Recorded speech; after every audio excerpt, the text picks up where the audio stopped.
Hello friends, welcome to Swiggy blogs. இன்னைக்கு morning breakfast முடிச்சாச்சு.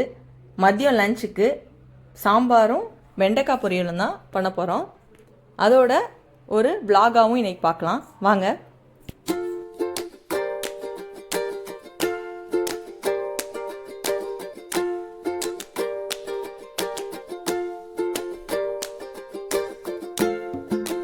சாம்பாருக்கு ஃபஸ்ட்டு வெங்காயம் கட் பண்ணி எடுத்துக்கலாம். நான் இன்னைக்கு சின்ன வெங்காயம் யூஸ் பண்ணுறேன். தண்ணி நல்லா சூடானதுக்கப்புறமா துவரம்பருப்பு, பாசிப்பருப்பு, துவரம்பருப்பு நிறையாவும் பாசிப்பருப்பு ஒரு 1/4 டம்ளர் அளவு, துவரம்பருப்பு ஒரு 1/2 டம்ளர் அளவு சேர்த்து நல்லா வாஷ் பண்ணி எடுத்து வேக வச்சுக்கலாம்.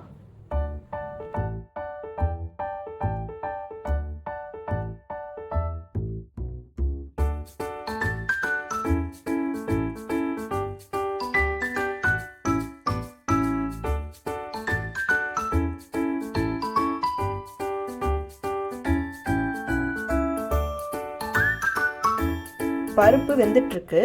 என்னோட மாமியார் தலைவலின்னு சொன்னாங்க. ஸோ அவங்களுக்கு பூஸ்ட் போட்டு கொடுத்துட்றேன்.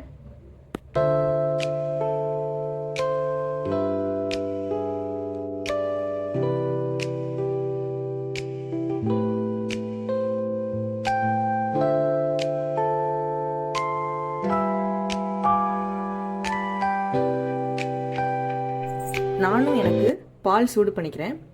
என்னோட பிரஷ் மில்க் இன்க்ரீஸ் ஆகணுன்றதுக்காக ஒரு செர்டைன் பிராண்டோட லாக்டேஷன் பவுடர் நான் யூஸ் பண்ணிகிட்ருக்கேன். உங்களுக்கு தேவைப்பட்டால் சொல்லுங்கள். நான் இந்த லாக்டேஷன் பவுடர் பற்றி ஒரு ரிவ்யூவே போடுறேன். கமெண்ட்டில் சொல்லுங்கள்.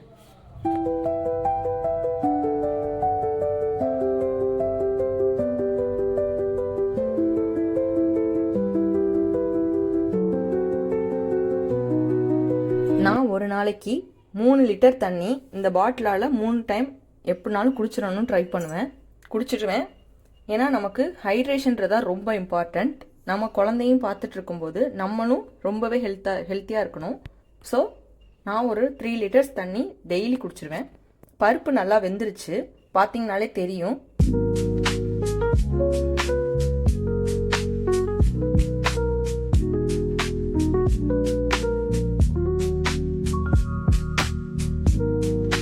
என்னோட மாமியார் வெஜிடபிள்ஸ்லாம் கட் பண்ணி கொடுத்துட்டாங்க. ஸோ நான் அதை இந்த பருப்போடு சேர்த்துக்கிறேன். 2 விதமாக நான் சாம்பார் வைப்பேன். ஒன்று வந்து இந்த மாதிரி பருப்போடே சேர்த்து வேக போட்டு வச்சுருவேன். இன்னொன்று தனியாக வதக்கி வைப்பேன். ஸோ அதை வந்து நான் இன்னொரு நாள் நான் அப்லோட் பண்ணுறேன். இப்போதைக்கு அவசரம்ன்றதுனால இந்த மாதிரி எல்லாத்தையும் சேர்த்து ஒன்றா வேக போட்டுக்கிறேன்.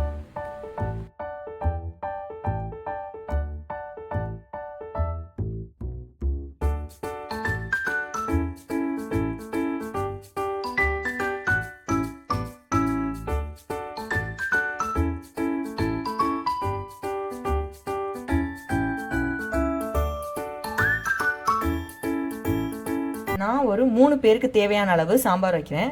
அதுக்கு தேவையான மாதிரி தண்ணி ஊற்றி மூடி வச்சுக்கலாம். காய்கறி நல்லா வெந்ததுக்கு அப்புறமா மசாலாஸ் ஆட் பண்ணிக்கலாம். வெங்காயம் தக்காளியும் சேர்க்க மறந்துட்டேன். ஸோ இப்போ தான் சேர்க்குறேன். வெண்டைக்காய் பொரியலுக்கு தேவையான வெண்டைக்காயும் என் மாமியாரே கட் பண்ணி கொடுத்துட்டாங்க.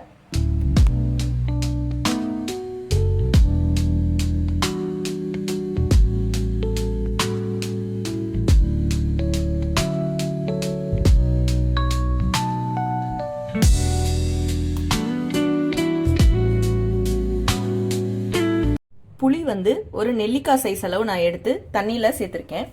மாங்காய் வந்து சாம்பாரில் நான் சேர்த்துக்கிறது இல்லைன்றதுனால புளி வந்து இந்த அளவு சேர்த்து நல்லா கரைச்சி ஊற்றிக்கலாம். சைட்லேயே வெண்டைக்காய் பொரியலையும் செஞ்சுக்கலாம். கடாய் வச்சு எண்ணெய் ஊற்றி கொஞ்சமாக சோம்பு, கருவேப்பிலை, நறுக்கி வச்சிருந்த வெண்டைக்காயை போட்டு நல்லா வதக்கிக்கலாம். வெண்டைக்காயை பொறுத்த வரைக்கும் அந்த வளவளப்பு தன்மை போகிறதுக்காக நல்லா வதக்கி எடுத்துக்கணும்.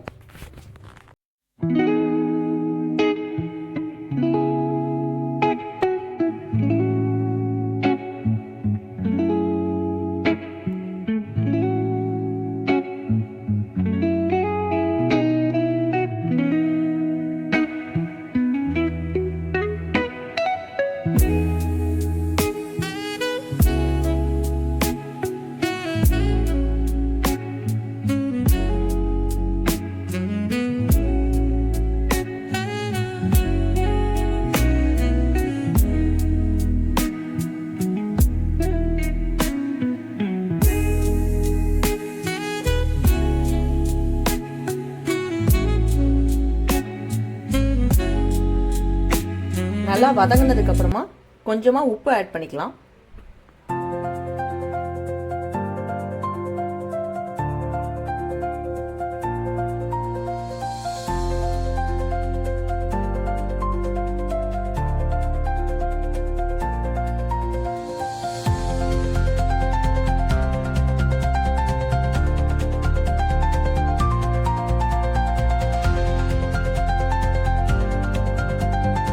இப்போ வெண்டைக்காய் நல்லா வதங்கிருச்சு.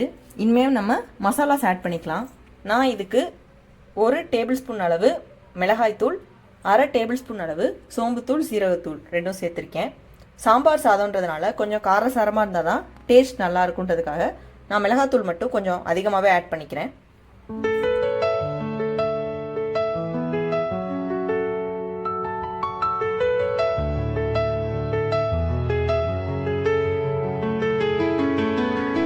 சாம்பாரில் காய்கறி பார்த்தீங்கன்னா நல்லா வெந்து வந்துருச்சு. இனிமேல் நம்ம மசாலாஸ் ஆட் பண்ணிக்கலாம்.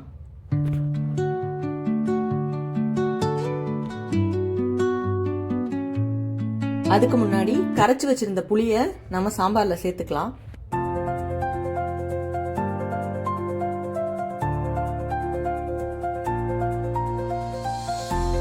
வெண்டைக்காயில் ஆயில் பத்தலைன்னா கொஞ்சமாக ஆயில் சேர்த்து மிக்ஸ் பண்ணி எடுத்துங்க. வெண்டைக்காய் பொரியல் ரெடி ஆயிடுச்சு. இப்போது சாம்பாரில் மசாலாஸ் ஆட் பண்ணிக்கலாம். 1/2 டீஸ்பூன் அளவு மஞ்சத்தூள், 1/2 டேபிள் ஸ்பூன் அளவு மிளகாய்த்தூள், 2 டேபிள் ஸ்பூன் அளவு மல்லித்தூள். நான் இந்த சாம்பார் வந்து ஒரு 3 பேருக்கு தேவையான அளவு வச்சுருக்கேன். கொஞ்சம் எக்ஸ்ட்ரா தண்ணி ஆட் பண்ணி, ஆல்ரெடி நான் புளி தண்ணியெல்லாம் ஊற்றிட்டேன். தண்ணி ஆட் பண்ணி நல்லா கொதி வந்தோன்னே ஆஃப் பண்ணிக்கலாம். லாஸ்ட்டாக தாளிச்சு கொட்டிடலாம். ஒரு 1/2 டேபிள் ஸ்பூன் அளவு உப்பு போட்டு நல்லா மூடி வச்சுக்கலாம். நான் சாம்பார் தாளிப்புக்கு எண்ணெய் ஊற்றி கடுகு, கருவேப்பிலை, பூண்டு ஒரு 4-5 பூண்டு பல்லு நச்சு வச்சுப்பேன். பெருங்காயம் வந்து நாங்கள் கட்டி பெருங்காயம் யூஸ் பண்ணுறோம். ஸோ அதுவும் போட்டு நல்லா தாளித்து சாம்பாரில் கொட்டிக்கிறேன்.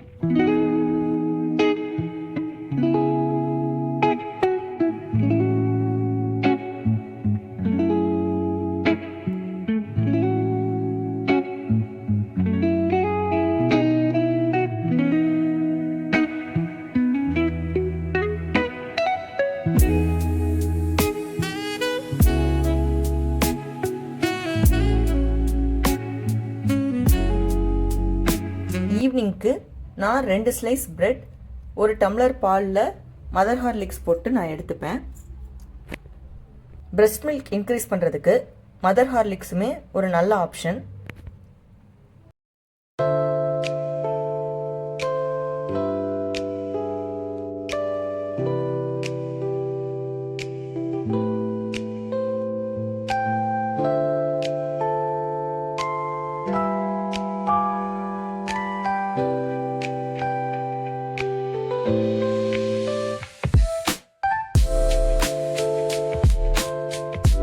பாப்பாவுக்கு 3rd மந்த் வேக்சின் போட்டாச்சு.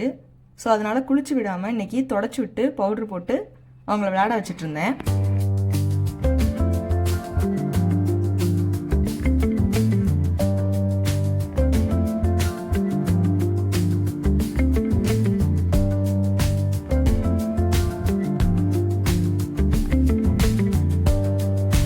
ஹன்ஷிக்கு நெயில் அடிக்கடி நல்லா வளர்ந்துருது. ஸோ நெயில் ட்ரிம்மர் வச்சு நெயில்ஸை நல்லா ட்ரிம் பண்ணி விட்டுறேன். உங்கள் வீட்லேயும் பேபி இருந்தால் பேபி நெயில் ட்ரிம்மர் வாங்கி வச்சுக்கோங்க. கண்டிப்பாக யூஸ்ஃபுல்லான ப்ராடக்டாக தான் இருக்கும். இன்னும் நிறைய இன்ட்ரெஸ்டிங்கான vlogs நம்ம சேனலில் அப்லோட் பண்ணலான்னு இருக்கேன். ஸோ சப்ஸ்கிரைப் பண்ணி லைக் பண்ணுங்கள், சேர்ந்து ட்ராவல் பண்ணலாம். தேங்க்யூ.